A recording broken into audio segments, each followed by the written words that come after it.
والصلاة والسلام على المبعوث رحمة للعالمين نبينا محمد وعلى آله وصحبه ومن تبعهم بإحسان إلى يوم الدين أما بعد. Alhamdulillah, kita masih melanjut pelajaran kita dalam mempelajari ilmu usul al-fiqh dalam membaca risalah al-usul min ilmi al-usul karya Syekh Muhammad bin Salih al-Utsaimin rahimahullah.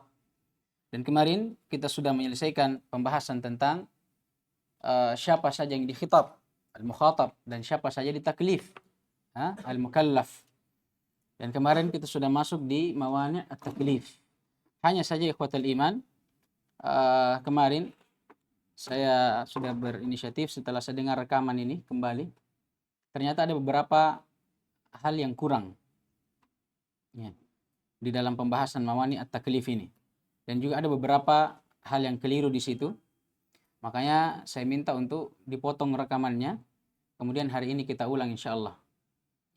Dan juga kemarin masih banyak ikhwan yang bertanya tentang pembahasan ini.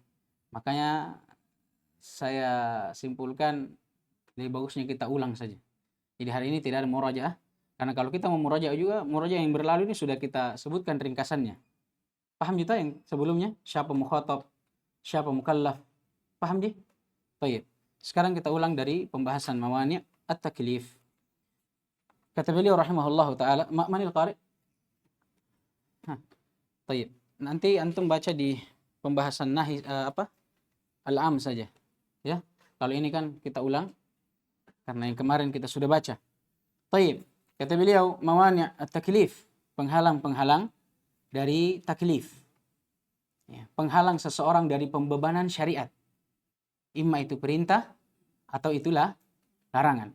Maksudnya apa?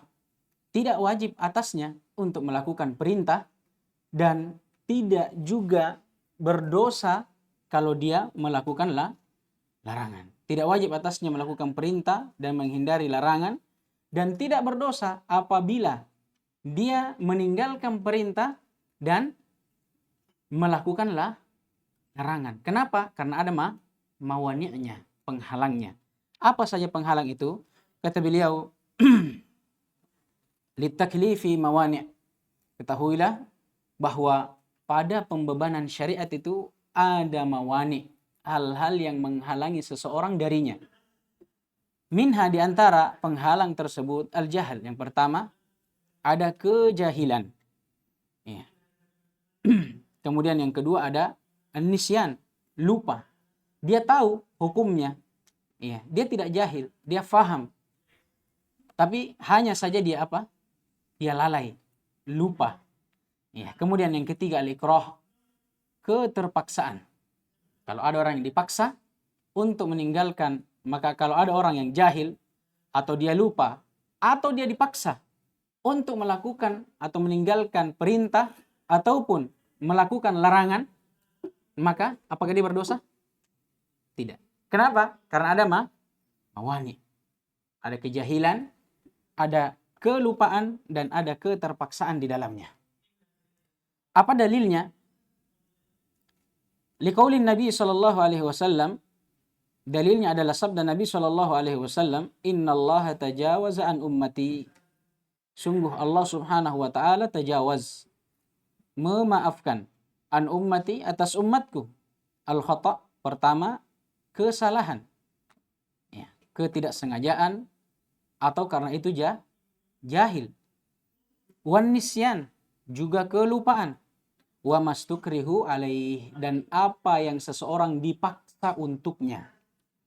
Rawahu Ibnu Majah wal Baihaqi walahu syawahid minal kitab was sunnah tadullu ala sihhatih. Diriwayatkan oleh Imam Ibnu Majah wal Baihaqi, ya, dan hadits ini asalnya dhaif. Tapi kata beliau lahu syawahid, ada pendukung-pendukungnya, minal kitabi was sunnah, dari Alkitab, Al-Quran, dan sunnah Rasul sallallahu alaihi wasallam, tadullu ala sihhatihi, yang menunjukkan akan kesahihannya. Dan hadis ini sebagaimana kita telah sebutkan kemarin disahihkan oleh Al-Allamah Al-Albani rahimahullah di dalam kitabnya Al-Jami' As-Sahih. Baik. Dan dalil yang menunjukkan akan hal ini, Ya, itu sangat banyak. Sebagaimana firman Allah Subhanahu wa taala yang telah kita sebutkan kemarin apa? Rabbana la tu'akhidna in nasina au akhtana. Wahai Rabb kami, janganlah engkau menyiksa kami, menghukum kami. In nasina, kalau kami lupa, au akhtana, atau kami tidak sengaja, ya kan? Meninggalkan perintahmu atau melakukan laranganmu. Nah, ini. Dan juga firman Allah Subhanahu wa taala, "Walaisa 'alaikum junahun fima akhta'tum bihi." Ya, sungguh tidak ada masalah bagi kalian pada apa-apa yang kalian akhta'tum, keliru di dalamnya. Nah, ini firman Allah Subhanahu wa taala. Taib. Nah, ini di antara dalil yang menunjukkan akan perkara tersebut. Kemudian beliau mulai merinci dari setiap mawani, penghalang-penghalang tersebut. Kata beliau fal jahal, pertama beliau memulai dengan al jahal, ketidaktahuan. Apa itu? Adamul ilm, tidak adanya ilmu. Tidak adanya pengetahuan terhadap sesuatu. Ya. Maka orang yang seperti ini, kata beliau, fama tafa'ala al-mukallafu muharraman, maka kapan ada seorang mukallaf yang melakukan suatu keharaman jahilan bitahrimi, tapi dalam keadaan dia jahil, dia tidak tahu ilmu akan keharamannya, fala syai'a alaih, maka tidak ada apa-apa untuknya. Ya. Maksudnya tidak berdosa. Ya. Dan tidak pula diperintahkan dia maksudnya apa? Dia tidak berdosa. Seperti apa? Kaman takallama fi sholati jahilan bitahrimil kalam. Seperti orang yang berbicara di dalam sholat, tapi dalam keadaan apa? Dia jahil, dia tidak tahu bahwa berbicara dalam sholat itu haram, membatalkan sholat. Dan sudah kita bawakan kisah ya, kisah tentang salah seorang sahabat yang dulu pernah berbicara dalam sholatnya. Sholat jamaah, salah seorang dari sahabat bersin, kemudian mengucapkan hamdalah, alhamdulillah. Yang lainnya menjawab, yarhamukallah. Kemudian Nabi tegur. Iya. Hanya saja Nabi tidak memerintahkan untuk mereka mengulang salatnya. Nah, dari sini menunjukkan bahwa apa? Nabi beri udzur karena kejahilannya. Baik. Dan perlu diketahui di sini, inilah yang kurang kemarin. Iya. Bahwa kejahilan itu kan terbagi dua. Ya kan? Ada kejahilan di dalam melakukan keharaman dan ada kejahilan di dalam meninggalkan perintah. Nah, kalau kejahilan di dalam melakukan keharaman, maka sama sekali tidak ada sesuatu pun atau masalah untuknya. Maksudnya apa? Dia tidak berdosa. Kalau memang dia tidak tahu hukumnya. Tapi di sini ada poin. Di sana ada larangan yang mewajibkan had. Ada hukum hadnya. Seperti apa? Misalnya zina. Dia wajib dirajam. Tapi ada ketentuannya. Kemudian mencuri, dipotong tangannya. Ya kan? Kemudian misalnya membunuh, maka juga dibunuh. Ya kan? Ini ada hukum hadnya. Jadi antara dosa itu ada yang memiliki hukum had yang Allah telah tetapkan. Sekarang orang yang melakukan keharaman, dia jahil terhadap hukumnya, makanya dimaafkan, tidak berdosa. Ya, tidak berdosa. Tapi kalau ada orang melakukan keharaman, dosa tapi yang punya hukum had, misalnya dia berzina, atau misalnya dia mencuri, atau dia membunuh, yang mewajibkan atau yang asalnya mewajibkan untuk dia apa? Dibunuh juga, atau dirajam karena zinanya, atau dipotong tangannya karena mencuri. Dia tahu hukumnya. Dia tahu hukumnya itu haram. Tapi dia tidak tahu hukum hadnya. Dia tahu zina haram, tapi dia tidak tahu bahwa ternyata kalau kita zina, kita bisa dirajam. Dia tahu kalau mencuri haram, tapi dia tidak tahu hadnya. Tidak tahu bahwa kalau mencuri ternyata dipotong tangan tak. Begitu pula kalau membunuh. Di sini apa? Di sini dia tetap berdosa. Tetap berdosa dan tetap harus dihukum dengan hukum had. Tidak menjatuhkan itu. Kenapa? Karena seseorang dalam hukum had ini, seseorang di dalam melakukan larangan itu, yang dipersyaratkan hanya apa?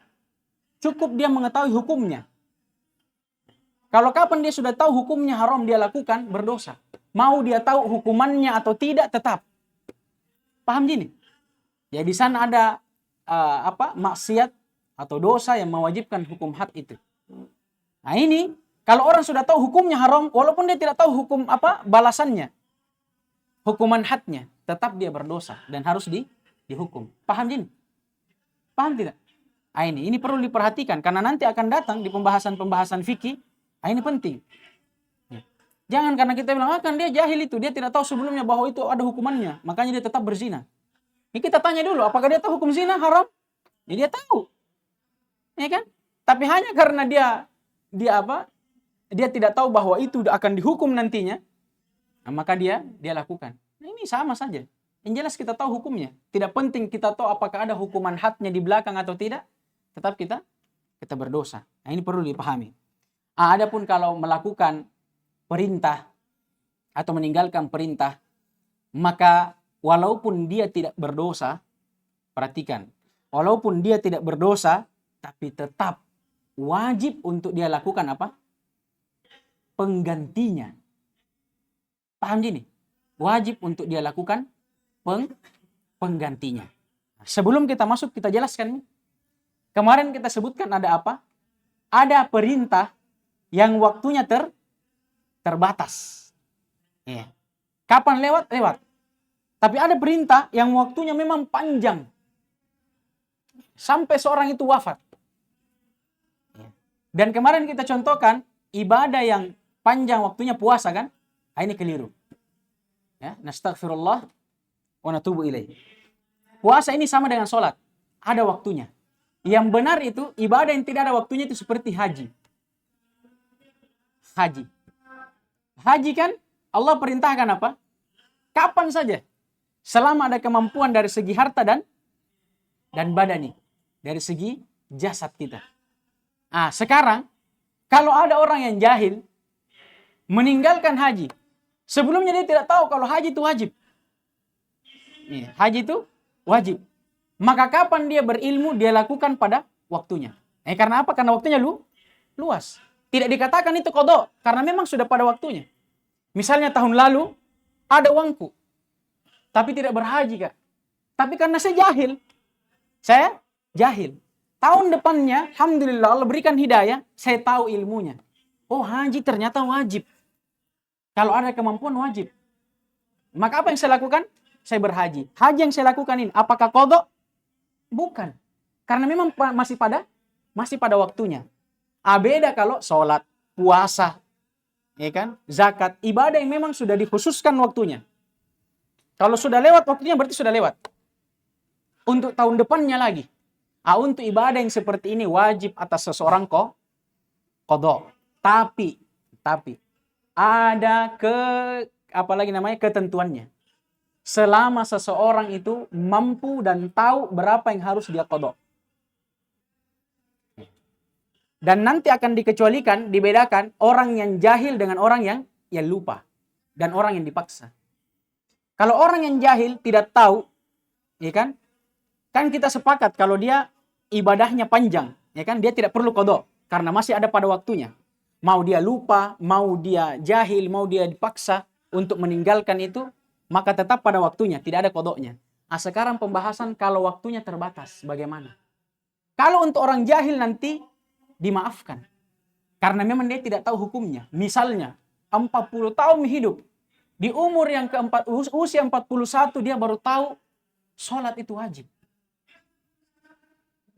Apakah wajib dia qadha 40 tahun yang sebelumnya? Kalau jahil, enggak. Dimaafkan karena tidak ada ilmunya. Beda kalau lupa. Nah, tidak ada orang lupa 40 tahun. Anggaplah ada orang lupa yang koma misalnya. Ya kan? Orang koma ini. Ini kan juga terhitung lupa. Dia koma misalnya sepekan atau sebulan. Nih kan? Kemudian setelah dia koma, alhamdulillah Allah sembuhkan dia. Maka wajib dia kok qada salatnya. Kenapa? Berbeda dengan orang jahil, karena orang jahil memang tidak punya ilmu. Dia tidak tahu sebelumnya bahwa itu wajib. Tapi kalau orang lupa, dia tahu ilmunya. Dia tahu itu wajib. Tapi dia tinggalkan karena ada udurnya, ada lupanya. Dia lupa di situ. Maka kapan dia ingat, tetap dia wajib untuk melakukannya. Sama juga orang yang dipaksa untuk meninggalkan perintah. Jangan memang kau sholat. Ini biasanya orang yang mu'allaf misalnya. Dia tahu hukumnya wajib. Iya. Tapi dipaksa oleh orang tuanya yang belum berislam, jangan sholat. Iya. Selama dia dipaksa ini, dia tahu hukumnya bahwa itu wajib. Maka kapan hilang paksaan itu, wajib atau tidak untuk mengqadha? Wajib. Kenapa? Karena sudah ada ilmunya tentang kewajiban itu. Hanya saja ada penghalangnya. Apa itu? Dipaksa. Paham gini? Nah, jadi kalau untuk ibadah ini, meninggalkan perintah, memang dia tidak berdosa, tapi tetap wajib untuk dia ganti, dia qadha.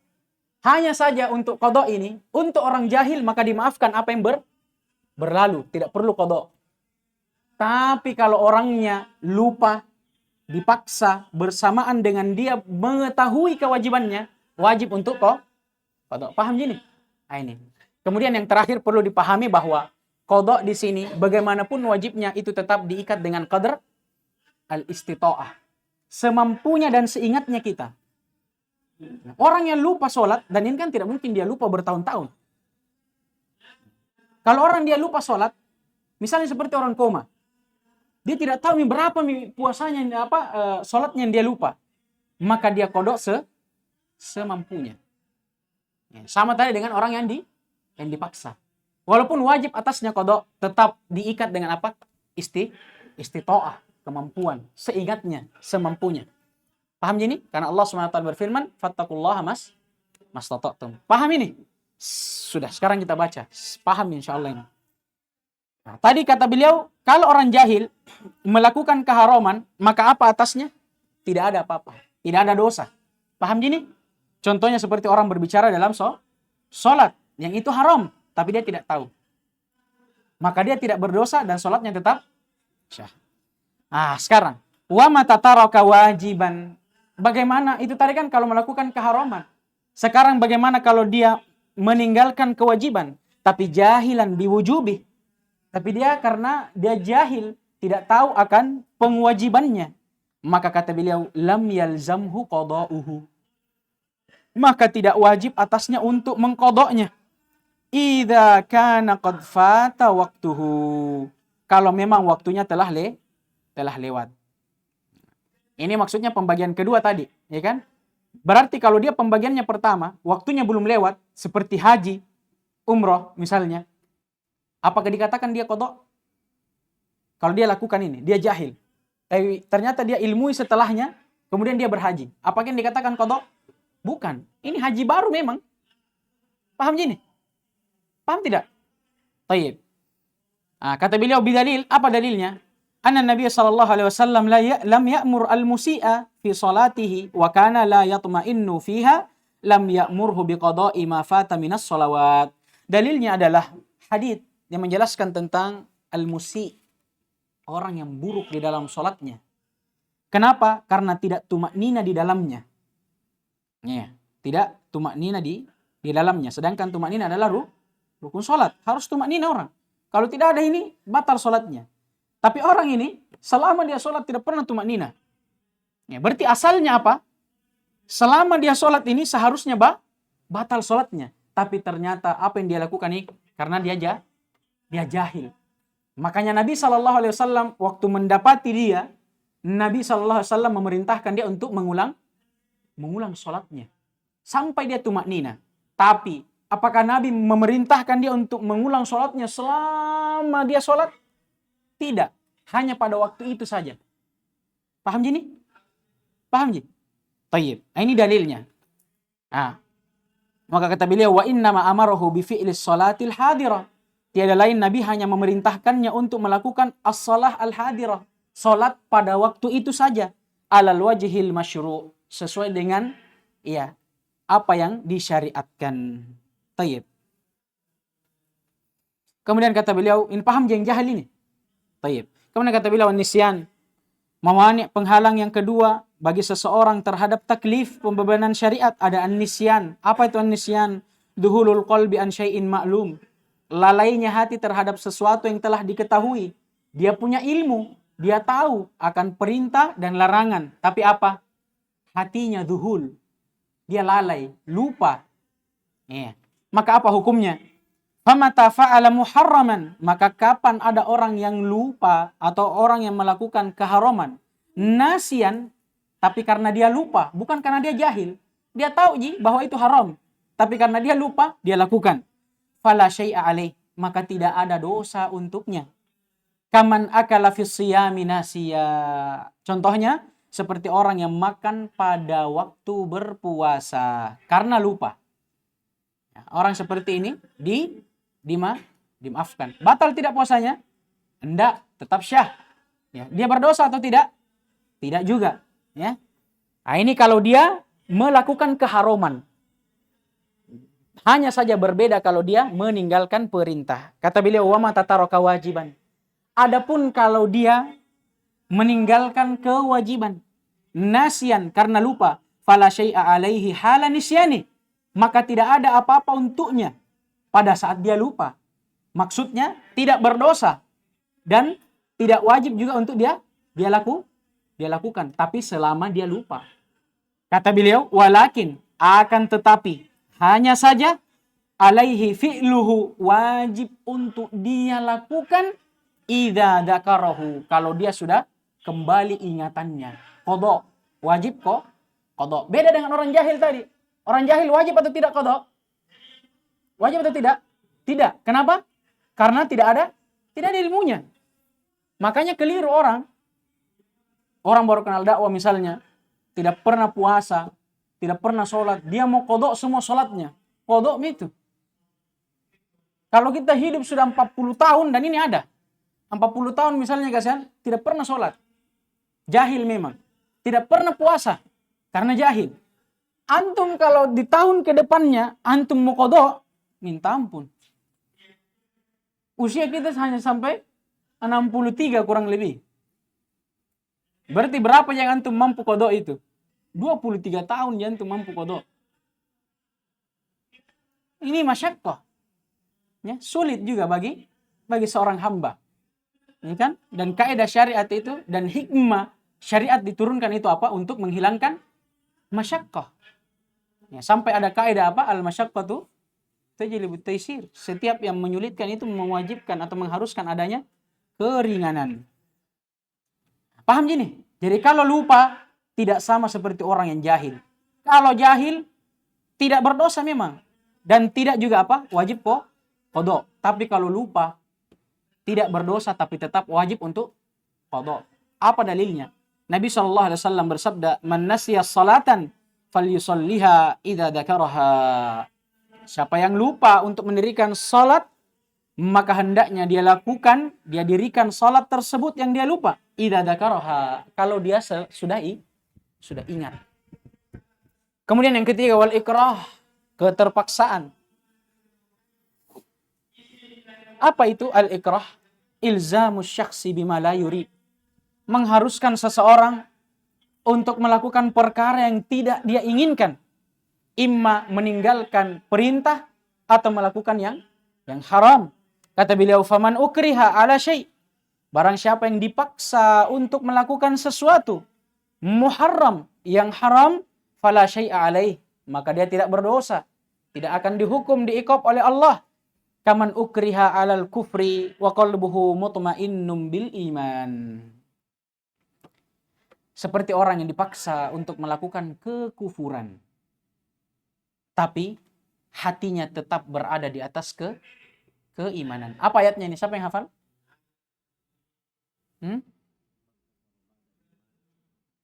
Nah, ini penyebutan tentang orang-orang yang melakukan dosa, kemudian dikatakan tentang kekafiran. Kemudian Allah katakan kayaknya illal ladina kafaru wa qalbuhu mutmainnun bil iman. Siapa yang hafalin ayatnya?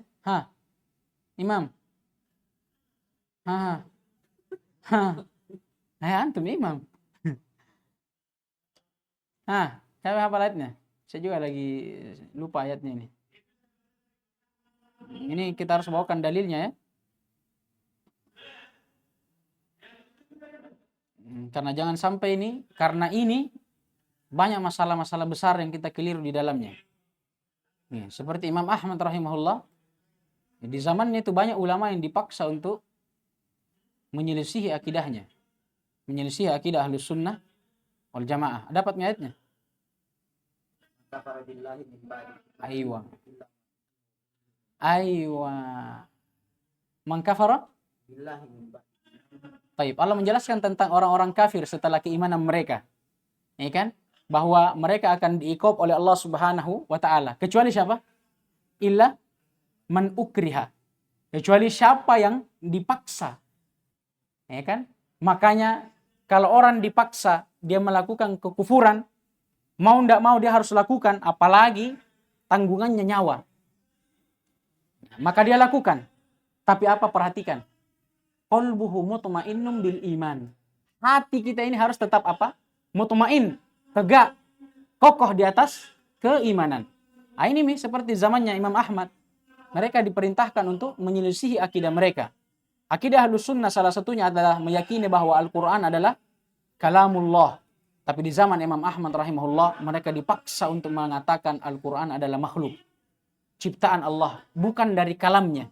Bukan dari ucapan Allah Subhanahu wa ta'ala. Dan ini kafir orang yang mengatakan ini. Tapi apa? Kalau kita tidak tahu ilmunya ini, kita akan kafirkan semua ulama pada waktu itu. Tapi ini penting. Supaya kita tahu bahwa terkadang ada orang yang melakukan larangan, meninggalkan perintah, tapi ada maksudnya. Mungkin dia jahil, kita kasih udzur. Mungkin dia lupa, kita kasih udzur. Atau mungkin dia dipaksa. Jangan kita langsung memvonis. Sama orang yang hilang untanya pada saat perjalanan. Hilang untanya. Untanya ini di atas untanya, semua bekalnya di dalam situ. Hilang di awal perjalanannya. Bayangkan itu kalau hilang. Bekalnya semua hilang. Sampai dikisahkan dia sampai berteduh di bawah suatu pohon sambil menunggu kematiannya. Ya. Sampai akhirnya dia tertidur dan pada saat dia bangun tiba-tiba unta itu ada di depannya.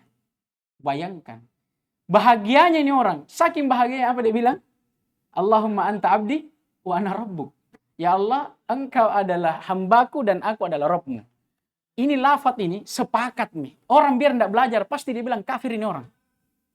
Bayangkan kalau antum bilang Allah hamba, antum Rabb, antum ya Allah. Kafir tidak ini?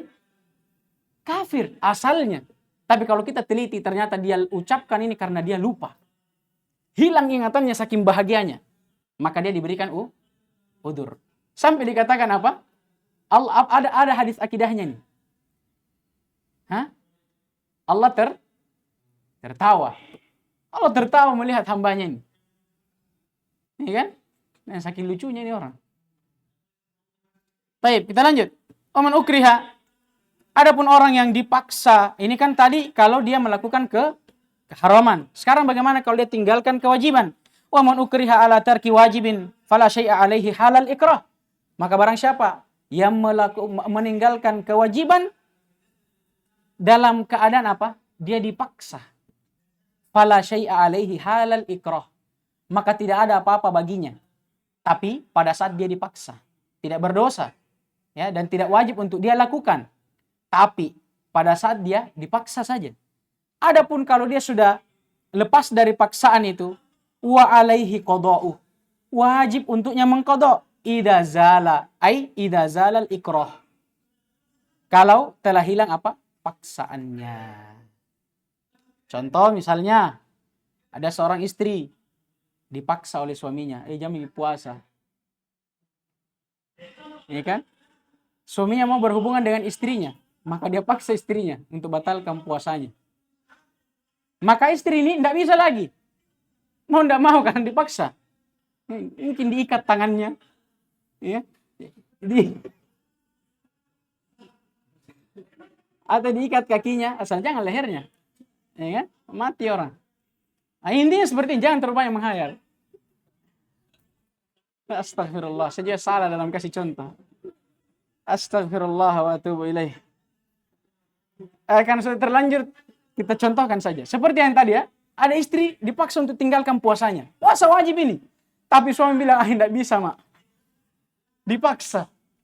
Maka istri ini pada saat dia dipaksa, berdosa atau tidak? Tidak. Dan kalau dia, dan dia tidak diwajibkan juga untuk melakukan puasanya pada waktu itu. Pada waktu dia dipaksa. Ya kan? Tapi wajib atasnya qadha kalau dia sudah lepas dari paksaan itu. Paham gini? Kelewatan suaminya ini kalau mau dikodok lagi puasanya masih dia minta. Hancur betul. Kata beliau, kaman ukriha ala tarki salati hatta kharja waktuha. Seperti orang yang dipaksa untuk meninggalkan salat sampai keluar waktunya. Iya. Fa innahu, maka kata beliau, orang yang seperti ini yalzamuhu qada'uha, wajib untuknya mengqada' salatnya idza zalal ikrah, kalau paksaan itu telah hilang. Kemudian terakhir, dan ini kaidah penting bahwa perlu diketahui, watilkal mawani', perhatikan bahwa penghalang-penghalang dari taklif pembebanan syariat yang telah berlalu, innama hiya fi haqqillah, itu hanya ada pada hak Allah. Ya kan? Perintah, larangan itu kan hak Allah. Ya, salat itu hak Allah. Larangan untuk berdosa hak Allah. Maka mawani, kalau ada orang jahil, nisyan, lupa, dipaksa untuk melakukan ini, maka apa? Dimaafkan. Allah maafkan itu. Kenapa kata beliau? Li'annahu mabniyun 'alal afwi war rahmah. Li'annahu ay haqqullah atau hak Allah. Karena hak Allah itu mabniyun, dibangun 'alal afwi war rahmah, di atas maaf dan kasih sayang. Paham gini? Ya. Maka cukup dengan kita jahil, lupa, dan kita dipaksa, Allah sudah memaafkan kita. Kalau kita melakukan larangannya dan meninggalkan perintahnya. Amma fi hukukil makhlukin, tapi perhatikan, hati-hati. Kalau kita lakukan sesuatu yang dilarang, ya kan, pada hak-hak manusia. Baik kita jahil, tidak tahu, nisyan, lupa, atau dipaksa, kita ambil makanannya orang. Kita makan makanannya santri. Afwan ini saya tidak tahu, bilang antum punya. Afwan ini saya tadi lupa, ternyata ini bukan punyaku. Ya kan? Atau antum dipaksa, kurang ajar juga yang paksa antum ini. Antum dipaksa, pertama, kalau dia hak Allah, itu dimaafkan. Tapi hak manusia ini, apa kata beliau? Fala tamna'u min dhaman. Maka wajib untuk kita dhaman, mengganti ma yajibu dhamanuhu, apa yang wajib untuk diganti. Ya? Maka kalau kita ambil makanannya orang, mau kita jahil, tidak tahu, lupa, apalagi kalau dipaksa, kita ganti. Wajib diganti, karena ini hak manusia. Iya. Idza lam yarda sahibul haqqi bisukutihi. Kalau memang orang yang punya itu tidak ridho untuk dijatuhkan, diambil haknya tanpa diganti. Paham ini? Sukut ini berarti maksudnya dia diambil tanpa diganti, jatuh haknya. Ya. Nah, dari sini kita pahami, kalau dia ridho, berarti sudah. Kita paham ji? Tayyib. Wallahu a'lam. Karena di sini ada kaidah bahwasanya huququllahi mabniyatun 'alal musamahah. Huququllahi mabniyatun 'alal musamahah. Ini kan? Wa huququl makhluqin mabniyatun ala al-musyahah. Wa huququ al-makhluqin mabniyatun ala al-musyahah. Hak-hak Allah itu dibangun di atas apa? Di atas musamahah. Ya. Rasa maaf. Ya. Kalau manusia berbeda. Kalau manusia haknya dibangun di atas apa? Di atas musyahah. Kita makan. Karena memang kalau manusia ini kita tidak penuhi haknya, dia akan meminta. Beda kalau Allah Subhanahu wa taala. Kita tinggalkan sholat, saking baiknya Allah tidak marah, tidak langsung menghukum kita.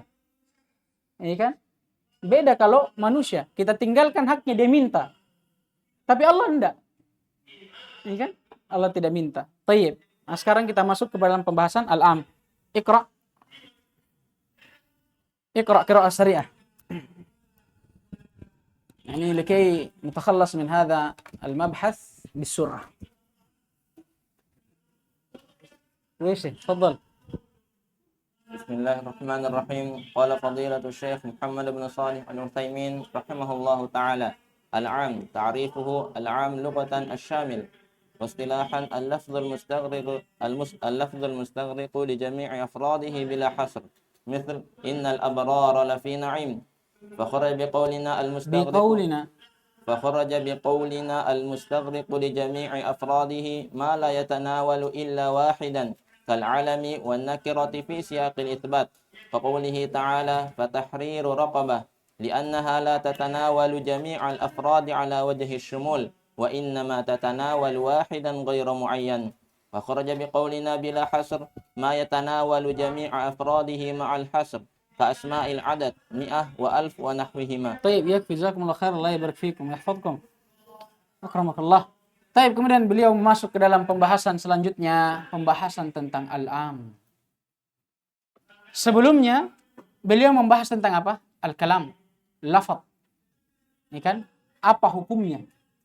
Apa yang dikandung di dalamnya?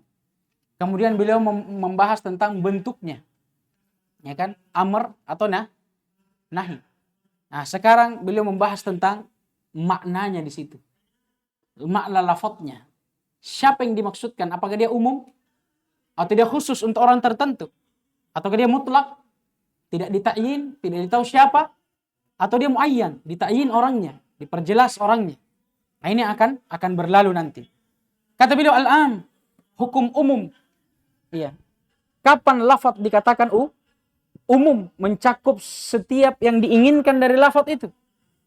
Kata beliau ta'rifuhu. Pertama, kita harus tahu apa ta'rifnya, pengertiannya. Al-am lughatan, am secara bahasa, asyamil, yang mencakup. Yang mencakup setiap yang diinginkan, setiap lafaz yang diinginkan di dalamnya. Contohnya seperti apa? Atau istilahan dulu. Secara istilah, dia adalah al-lafaz al-mustaghriq li jami'i afradihi bila hasr. Dia adalah lafaz yang mustaghriq, menenggelamkan, memasukkan li jami'i afradihi, setiap mufradnya, setiap satuannya, bila hasr, tanpa ada batasan. Paham ini? Contohnya supaya lebih jelas. Li'anna al-mithal yattadihul maqal. Karena namanya contoh itu akan memperjelas al-maqal. Ya, ucapan. Contohnya kata beliau, misal seperti innal abrara lafi na'im. Firman Allah Subhanahu wa taala, sungguh al-abrar. Perhatikan al-abrar. Salah satu bentuk lafaz umum, isim yang kemasukan alif lam al. Perhatikan al-abrar. Nah, ini salah satu bentuknya. Apa tadi lafaz am? Lafaz yang memasukkan setiap mufrad yang diinginkan di dalamnya. Al-abrar ini apa mufradnya? Al-bar, orang baik. Al-abrar, orang-orang baik. Jamaknya. Nah, sekarang al-abrar ditambah lagi al.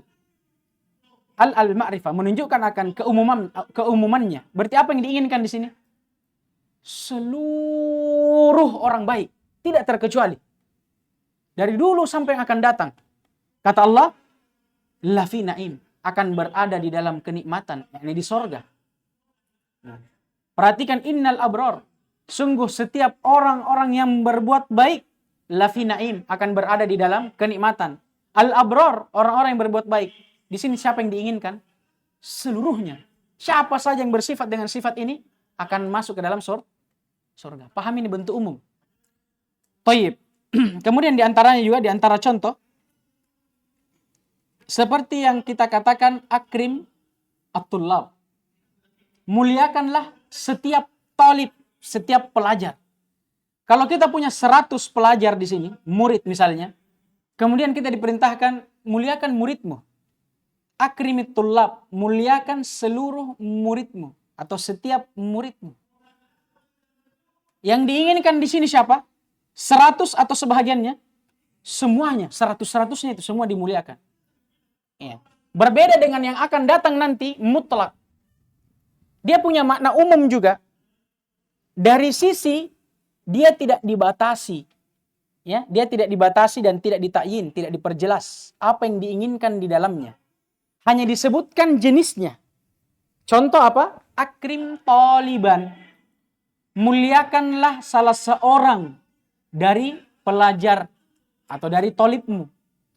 Sekarang kalau kita punya 100, dikatakan apa? Muliakan salah seorang dari tolib kalian, dari mereka, dari 100 itu.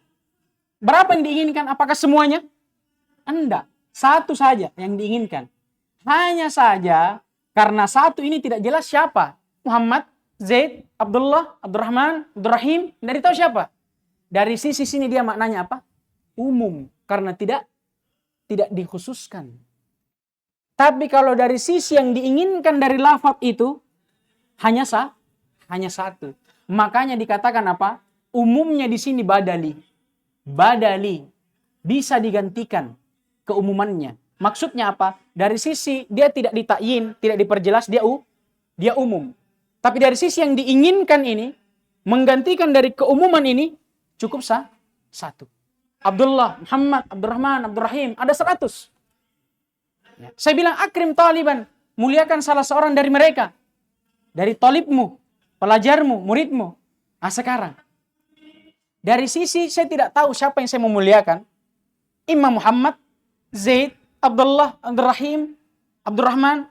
Ini sifatnya umum. Karena saya tidak tahu siapa. Mencakup semuanya. Ya. Tapi keumuman ini, kalau sudah ada satu yang menggantikan seluruhnya, maka sudah cukup. Di sini dia dibilang badali. Saya muliakan kalau begitu Muhammad. Berarti sudah cukup untuk seluruhnya. Paham gini bedanya? Ini mutlak dengan umum. Bedakan ini baik-baik. Harus antum pahami ini. Ya kan? Nah, ini contohnya. Maka kata beliau, fakharaja biqaulina al-mustaghriq li jami'il afrad. Keluar dari ucapan kami bahwa lafaz umum itu harus memasukkan setiap mufradnya, setiap satuannya. Apa yang keluar? Ma la yatanawalu illa wahida. Lafaz yang tidak mencakup kecuali hanya satu. Kalau umum, dia mencakup apa? Setiap yang diinginkan dari lafaz itu. At-tullab, akrimat tullab. Muliakan setiap tullab. Berarti yang diinginkan apa? Setiap semua yang diinginkan di dalam makna tullab ini. Kalau kita punya 100 berarti 100. Keluar darinya apa? Ma la yatanawal illa wahid. Lafaz yang tidak mencakup kecuali hanya satu. Contoh tadi, akrim taliban. Muliakan salah seorang dari muridmu. Dari 100 muridmu misalnya. Yang diinginkan di sini apa?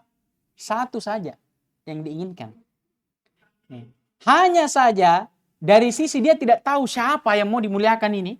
Siapa satu ini tadi yang diinginkan? Di sini apa? Bermakna mutlak. Bermakna umumnya di sini. Paham gini? Ya. Taib. Al-alam. Nah, di antara yang keluar dari lafaz umum ini seperti nama. Ya. Nama bukan lafaz mutlak ya, tapi di antara yang keluar darinya. Yang kedua nanti itu termasuk lafaz mutlak. Yang pertama nama. Ini keluar dari lafaz umum. Kalau saya bilang Muhammad, masuk Zaid?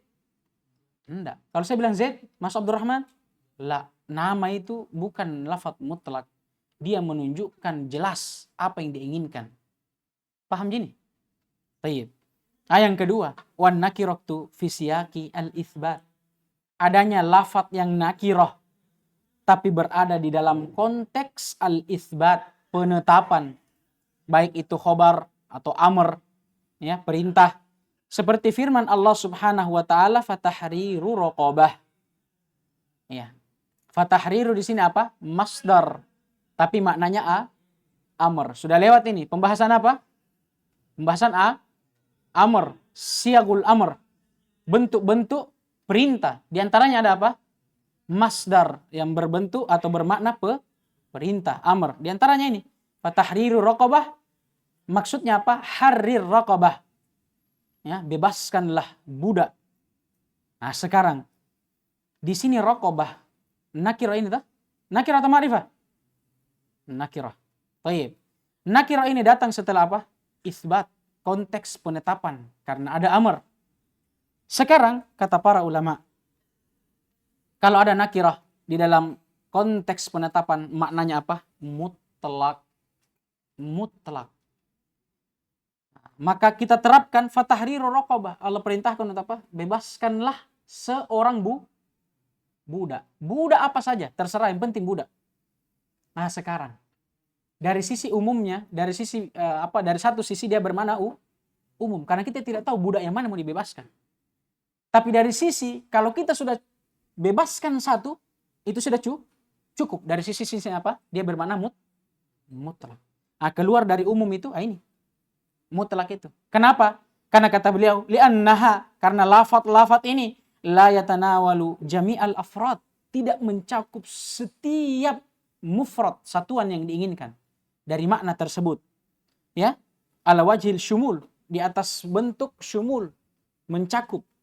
Wa innama, tiada lain, tanawalu wahidan atau tatanawalu wahidan ghairu muayyan. Tiada lain yang diinginkan dalam hal ini itu mencakup satu tapi tidak dijelaskan. Ghairu muayyan, tidak dijelaskan. Paham gini? Paham? Kenapa ini nakirah tadi fi siyaqil itsbat mutlak ini keluar dari umum? Karena kata beliau tidak bermakna syumul. Dia umum tapi tidak bermakna syumul, tidak mencakup seluruhnya. Tiada lain, keumumannya itu hanya apa? Hanya karena dia menunjukkan terhadap sesuatu, satu hal, tapi tidak jelas. Dari sini keumumannya. Nah, makanya walaupun dia umum, tapi berbeda dengan keumuman pada lafaz am, maka dia keluar dari am. Tidak termasuk dari lafaz am. Wa kharaja biqaulina, keluar dari ucapan kami bila hasr, yang namanya lafaz umum itu ya tidak boleh dibatasi, keluar darinya ma yatanawalu jami'al afrad ma'al hasr, keluar darinya lafaz yang mencakup jami'al afrad, ya, setiap satuan, tapi ada batasannya. Akan lebih jelas dengan contoh ka asma'il adat, seperti nama-nama angka, mi'ah, alf wa nahwihima, seperti ratusan, ribuan atau yang semisal dengannya. Contoh, saya mengatakan akrim alfa talibin. Paham? Akrim alfa talibin. Atau akrim mi'ata talib. Muliakanlah 100 talib. Tayyib. Sekarang kita punya 200. Atau misalnya kita punya kita punya talib, kita diperintahkan untuk memuliakan 100 dari talib kita. Nah, sekarang walaupun lafaz ini mencakup banyak, ya kan? Tidak hanya satu, tapi tetap dia dibatasi dengan apa? Dengan angka. Walaupun disebut di situ 100 banyak, tapi tetap penyebutan angka ini 100, 1000, 2000, ini tidak memasukkan lafaz ke dalam keumuman. Karena keumuman tadi harus apa? Tidak ada batasannya. Tidak boleh dibatasi keumuman itu. Maka kalau ada seperti ini apa? Umum atau tidak? Tidak, karena dibatasi. Jangan terkecoh dengan jumlahnya. Jadi walaupun dia menunjukkan atas jumlah yang banyak, tidak hanya menunjukkan atas satu, tetap tidak dikatakan umum. Kenapa? Karena dia dibatasi dengan angka. Paham gini? Tayyib. Kita ambil pelan-pelan saja. Besok kita masuk kepada syagul amr,